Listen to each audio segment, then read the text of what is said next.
Hey, and we're returning once more. Welcome, welcome. Hello, hello. Welcome to a mind elevation with Shavariel. That's me. And here we are with another video for today. So, celebrating small victories. So, I know, especially with adults, we have so many things that we want to achieve on the big goals list. But here's what I need for everybody to understand, whether you're young or old, whether you're a child or a grown adult, celebrating small victories is going to be the key thing.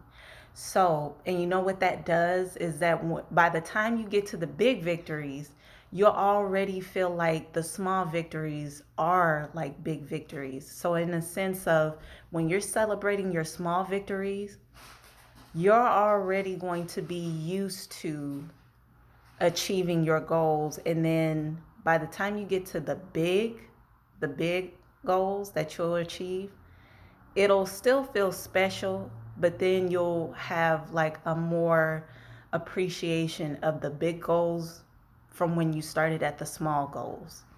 So what I mean by that is, for an example, I'll give you an image. So just imagine, because I'm a family person. Just imagine you and your family go to Universal Studios, right? Son, I'll help you in a moment. Just stay right there, okay? Stay right there. Don't do anything else, okay? Okay, right there. Don't touch anything. So just imagine you and your family go to Universal Studios, right? They got the rides, they have the attractions, they have all of this neat stuff, right? So then when you go to get on the ride, you're just seeing the finished product. And that is what you're enjoying. That is what you're getting your excitement about. That is what you are just enjoying, and just up in energy because of the actual ride and the finished, like I said, the finished product. And you get off of it like, wow, that was such amazing. So you're still excited. You're just not knowing what the back end of that was. So just imagine if you went to that same ride. I'll use an example as Jurassic World, because that's one of my favorites. And let's say before you even get to go on the actual attraction, you ask the person that's like managing the ride to say, hey, do you know how long it took them to, do you have any information on how long it took them to build this ride? That person's going to be like, they may have that information to give to you, but a lot of people are not asking that. So they'll probably be like, well, I'm not sure, or, I could find out for you though, or they may have that information.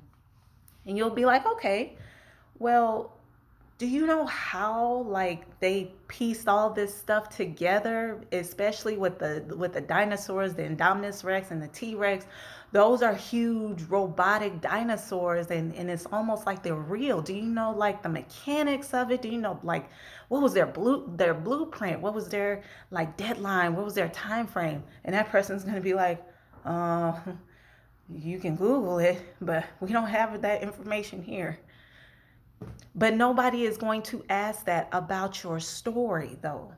They just see the finished product. So a person may see the Benzes and the businesses that you have, the LLCs, the production companies, the financial companies, the housekeeping companies, the bakeries, the restaurants that you came up with, the restaurants that you established, the books that you have written, just all of these things. Nobody is going to necessarily ask, what was your story in making this creation? And that's where we need to start, the small victories.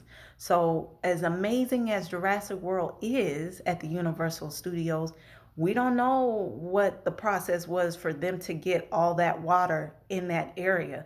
We don't know how many times the robots of the dinosaurs could have failed, and then they had to rewire it, but then it could have failed again, and then they got it right.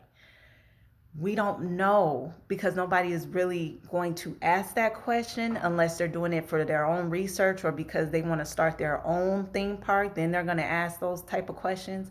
But in general, nobody's going to ask you what your story is.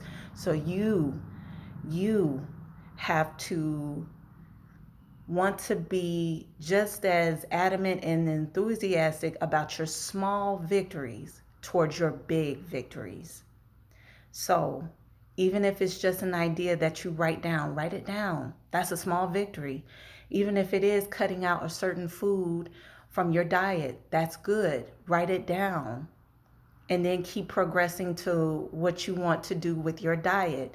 If you want to take time off of social media, that is good. Celebrate that and write it down. So then you can see where you started to where you are going in your progress. Celebrate it. Those things are not minor. No matter what anybody tells you, because you know what? Again, nobody knows your story. Nobody knows how many hours it took for you to contemplate to write one paragraph for your 500-page book.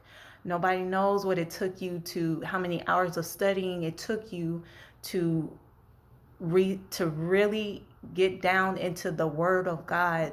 If you want to be a preacher or if you are a pastor, to then make your Sunday sermon or your Wednesday Bible class sermon. They don't know. We don't know. We don't see that. We don't see how many notes you took in what is it, medical school for you to get your doctor's degree. We don't know that. But see, that's where you can celebrate yourself and know your worth. And then as you start to progress, you celebrate as you go. Don't wait till it gets to the big stuff to celebrate, because here's how it happened. So you wait to get to the big stuff to celebrate, and you know what happens? You flame right out. And then it just feels like nothing to say, well, okay, now what? And in that moment, all the celebration has gone away. Everything has calmed down and it's like a normal business day, or it's like a normal like day. And you just like, well, I expected that to be a lot longer, to last a lot longer, for the celebration and the applause and the accolades from people. And no, it's not. It's just for that moment. But see, you can relish in the celebration as you go, to say, look, I started here, and as I climbed and as I progressed, and I made it to this point. And you're just going to sit there when you celebrate your small victories. You're going to sit there and really appreciate the times that you had to learn a hard lesson. You're going to sit there and appreciate the times where you were pushed beyond your brink of patience to get this done. And now that it's done, even when the curtains close on your standing ovation, you're going to look at yourself to be like, man, I did it. I did it. And there's nothing nobody can take from me. I did it. I celebrate myself from here all the way until whenever. So you're going to look at yourself for that, not from other people, is what I'm saying. So that's why it's important to celebrate the small victories, because the small victories, when you appreciate that, it's going to lead to bigger victories. And then when you get to the bigger victories, you're going to be so humble, and you're just going to say like, okay, what's next? I'm ready for the next task. And then you achieve that as you go as well. So may this find you well. We'll talk again soon, and have a great evening. Bye.